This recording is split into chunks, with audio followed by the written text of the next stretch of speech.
What's up, guys? It's Cargo, and I am going to be talking through my thought process today while I was playing this game, because I just got finished with it, so I figured this would be a good one to kind of let you know what I'm thinking or the things that I'm not thinking when I'm playing. I'm still playing with the cryogun because, as I said in my previous video, it's my new favorite gun. Just because it's super fun to use, because in how many games can you freeze somebody to death? Not many, not many. So yeah, this gun is awesome.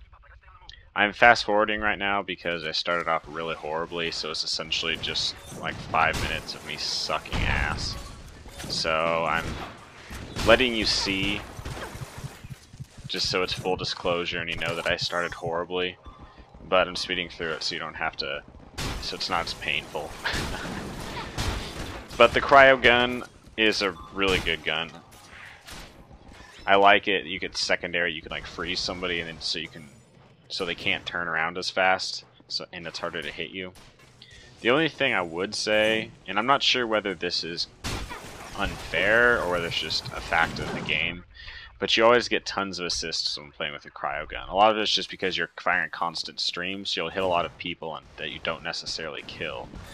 But at the same time, it always seems to happen where somebody else will clean up the kill right as I'm about to kill him. And it seems kind of stupid, but like I said, I'm not sure whether that's actually an issue or whether it's just part of using the cryogun. But alright, I think we're coming up on the end of the speed through right here. There we go, got a nemesis ribbon. That was the only thing that had gone right for me, that was some guy's nemesis. But alright, here we go, normal time, normal time. So, once I get over the rail,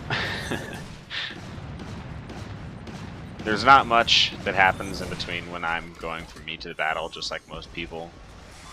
Because unless I'm getting stomped, then there's no real need to strategize between then and now. So I'm just walking over here, picking up the pressure, because the only thing I do try to do is hit the side that has the most pressure or action, and of course this is a team deathmatch.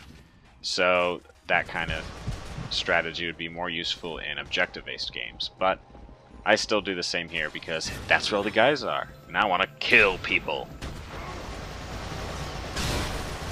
You do see me kind of hiding, I guess, a lot more than a lot of other people who make videos. And it's probably ultimately because they're better than me. So they have more experience and they know where to go and kind of when to sit behind a corner for half a second before popping out. Because I actually don't have that much time to play. I would love to be like Total Biscuit or Husky Starcraft or the Yogscast, where all they have to do is just play video games all the time. But I have a life, or a life that I can't make all this money doing this. So I'm not as good as most people, is what I'm trying to say. So I kind of sit behind corners and wait for people to come to me rather than just charge out in the middle of the open. And that's probably a better strategy for if you're like me, where you're not the best, you don't have time to practice. Because in MAG, I had almost 600 hours in MAG, and I had gotten to the point where a lot of people are in Resistance 3, where you can literally just run out in the middle of open. Look at this nice arc shot. Sorry for interrupting, but that was an awesome shot right there. Anyways, where I could literally run out the open and not really worry about being killed unless I was playing really good players who had an equal amount of time in MAG, or more, as I did.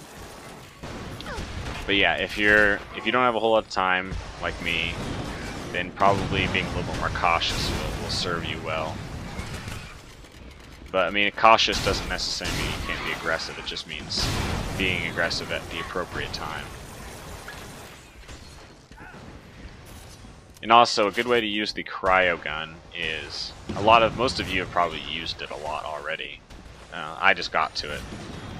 But the secondary freezes the person. Not solid, but just enough so they can't turn as fast. So it's perfect for when you first engage in combat, because I can almost always, if I'm close enough, tag them with the secondary, and then essentially just run a circle around them and freeze them, and then hit them again with the secondary to blow them up. And that is essentially what you need to do to be effective with the cryogun, because otherwise it won't kill them fast enough.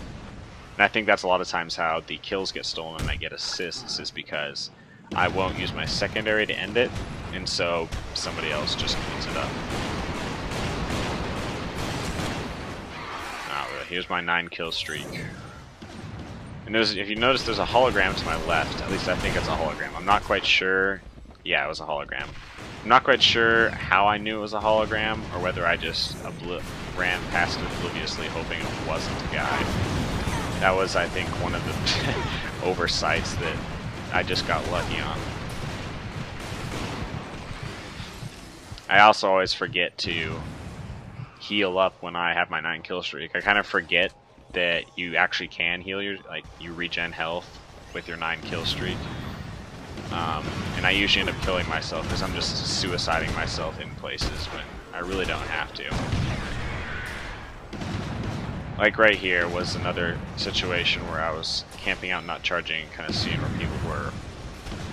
Now I probably didn't have to stay there, but since I'm not as comfortable as somebody who plays this game a lot more than I do, I tend to be a little bit more cautious. But yeah, that's that. I think I get the last kill up here, this guy hiding in the corner. And that's the end of the game. So 24 and 3 with cryogun, not bad at all. Thanks for watching, keep calm, and super champion.